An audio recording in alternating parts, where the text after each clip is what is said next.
In today's video, I am going to be breaking down to you how you can score 40 points in a basketball game.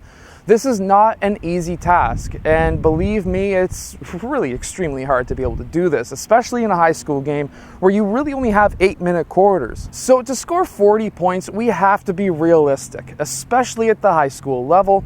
You generally need to be a starter or maybe a sixth man to be able to really reach that milestone of 40 points. It's really hard. As a player, I've done it, and as a coach, I've actually never had a player do it yet.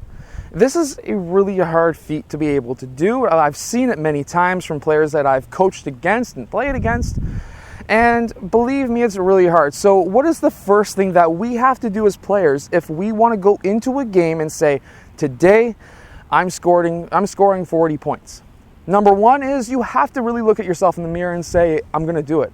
This is my day. I'm going to drop 40. Number two is you cannot be a ball hog.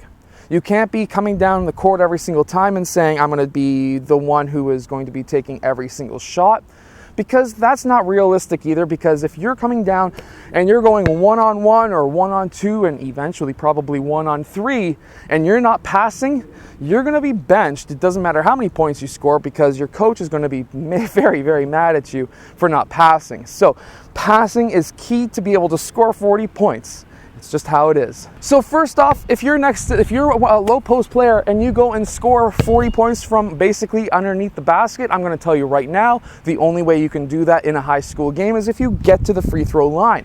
So you have to be really good at shooting free throws. That's just a key. You need to have good shooting form from the free throw line. You can't be going up and taking shots like this, because that's just not going to work. So if you're at the free throw line, you need to have pretty good shooting form, at least a high percentage shooting form that's going to be kind of somewhat accurate.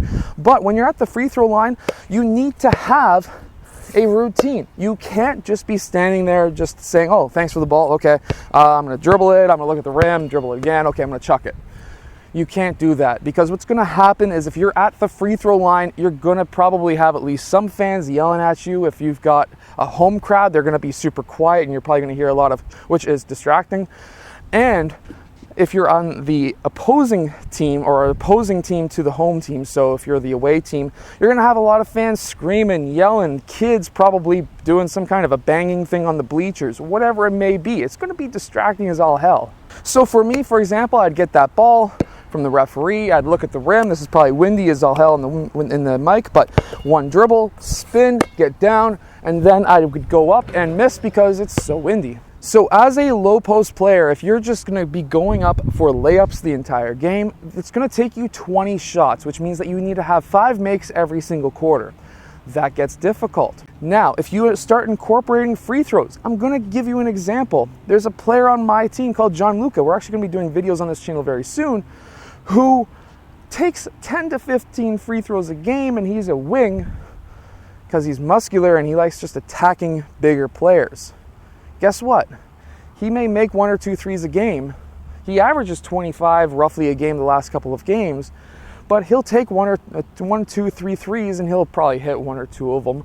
And then he'll attack the rim the rest of the time because he's just so muscular that nobody can defend him. And then when they try to defend him, he gets an and one, which then gets into the free throw line, and it just makes it super easy for him to score 25 points.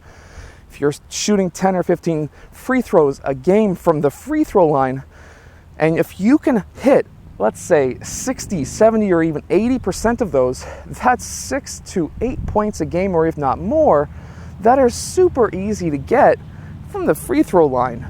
You're not even playing when the clock is running. You're getting free points. So if you are a wing player or a low post player and you can attack that rim, guess what? It's going to make it so much easier to reach 40 points. Because now, let's say, for example, you were able to get fouled on 5 shots that you took. That's only 1 foul, really, 1.25 fouls per quarter. If you can get fouled on a shot or even 2 shots every single time you're on the court every quarter, guess what's going to happen now? If you can make, let's say, 8 of those points from the free throw line, that's now 4 less shots that you need to make from the field, which is massive. That's 8 points from the free throw line.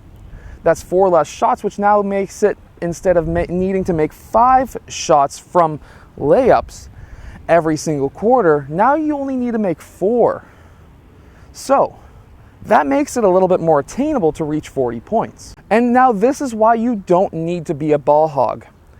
If you want to reach 40 points, and let's say you want to be able to pass the ball so you're not benched for never passing, guess what? If you can go up and get that rebound, guess what? Now you're right next to the rim, you can go up for 2 points, and it's an easy basket.